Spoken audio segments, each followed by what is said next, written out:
तो स्वागत है आपका मेरे इस वीडियो में। आज के इस वीडियो में समझेंगे कि हाउ टू इंजन क्या है, इंजन कैसे काम करता है, two stroke four stroke engine में अंतर बताऊंगा और ये भी बताऊंगा कि टू स्ट्रोक इंजन जो है आना क्यों बंद होगी। तो बिना कुछ देरी किए हुए फटाफट से वीडियो की स्टार्ट करते हैं। तो बात करते हैं हाउ टू इंजन क्या है, इंजन कैसे काम करता है, इसकी परिभाषा। टेक्निकल एनर्जी को हीट एनर्जी में, हीट एनर्जी को मैकेनिकल एनर्जी में परिवर्तित करता है, उसे इंजन कहते हैं।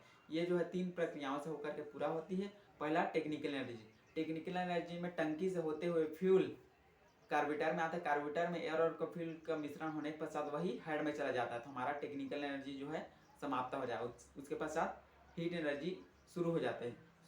हीट एनर्जी में एयर और फ्यूल का मिश्रण हेड में आने के पश्चात उसमें ब्लास्ट होती है। उसके बाद इंजन में पावर आ जाती है।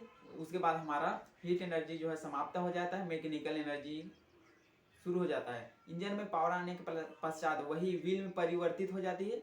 इसी प्रक्रिया को इंजन कहते हैं। और रही बात टू स्ट्रोक और फोर स्ट्रोक इंजन की, टू स्ट्रोक इंजन की जो मैग्नेट है एक चक्कर लगाता है और एक चक्कर लगाने पर उसके हेड में स्पार्क हो जाता है और पिस्टन जो है 2 बार ऊपर नीचे होता है। सबसे पहले इसमें कंप्रेसर स्ट्रोक काम करता है, उसके पश्चात पावर स्ट्रोक काम करने लगता है। इसी कारण इसे टू स्ट्रोक इंजन कहा जाता है। रही बात फोर स्ट्रोक इंजन की, इसका मैग्नेट जो है 2 चक्कर लगाता है और दूसरे चक्कर में इसका हेड में स्पार्क होता है और इसका पिस्टन जो है 4 बार ऊपर नीचे होता है। तो सबसे पहले इसमें सक्शन स्ट्रोक होता है, दूसरे पर नंबर पर कंप्रेसर स्ट्रोक होता है, तीसरे नंबर पर पावर स्ट्रोक होता है, चौथे नंबर पर एग्जॉस्ट स्ट्रोक हमारा काम करने लगता है। तो स्टेप बाय स्टेप इसे समझते हैं। सबसे पहले कंप्रेसर स्ट्रोक में एयर और फ्यूल को पिस्टन जो है नीचे की ओर खींचता है। उसके पश्चात दूसरे स्ट्रोक में पिस्टन जो है एयर और फ्यूल को दबाता है। उसके पश्चात उसमें स्पार्क होता है।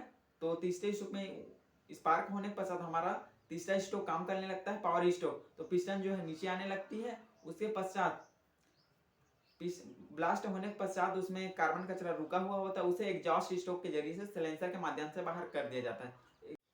इसी कारण इसे फोर स्ट्रोक इंजन कहा जाता है। टू स्ट्रोक इंजन जो है फोर स्ट्रोक की तुलना में काफी हल्का होता है और फोर स्ट्रोक जो है टू स्ट्रोक की तुलना में काफी वजन होता है। और टू स्ट्रोक इंजन के हेड में एक सिंगल सा स्पार्क प्लग होता है और फोर स्ट्रोक इंजन के हेड में केम शाफ्ट, रॉकर और वाल सील, टाइमिंग चेन होता है। और टू स्ट्रोक इंजन में ये सब नहीं होता है। यही अंतर है टू स्ट्रोक और फोर स्ट्रोक के इंजन में। और रही बात टू स्ट्रोक इंजन आना क्यों बंद हो गई, टू स्ट्रोक जो इंजन है आज से 8 से 10 साल पहले आती थी, जो हमारे वायुमंडल को काफी ज्यादा प्रदूषित करती थी, जिसी कारण उसे उस बाइक पर बैन किया गया, जिसके चलते BS5 बाइक आई जो हमारे वायुमंडल को कम प्रदूषित करती थी। तो प्रदूषण को पूरा कम करने के लिए BS6 लॉन्च किया गया। तो समझते हैं BS6 के बारे में। BS6 में एयर और फ्यूल का मिश्रण इंजन में एकदम निश्चित अनुपात में जाता है और इंजन से निकलने वाली कार्बन मोनोऑक्साइड को सिलेंसर में लगा हुआ कैटालिटिक कन्वर्टर के माध्यम से इंजन से निकलने वाली कार्बन मोनोऑक्साइड को O2 में परिवर्तित कर देता है।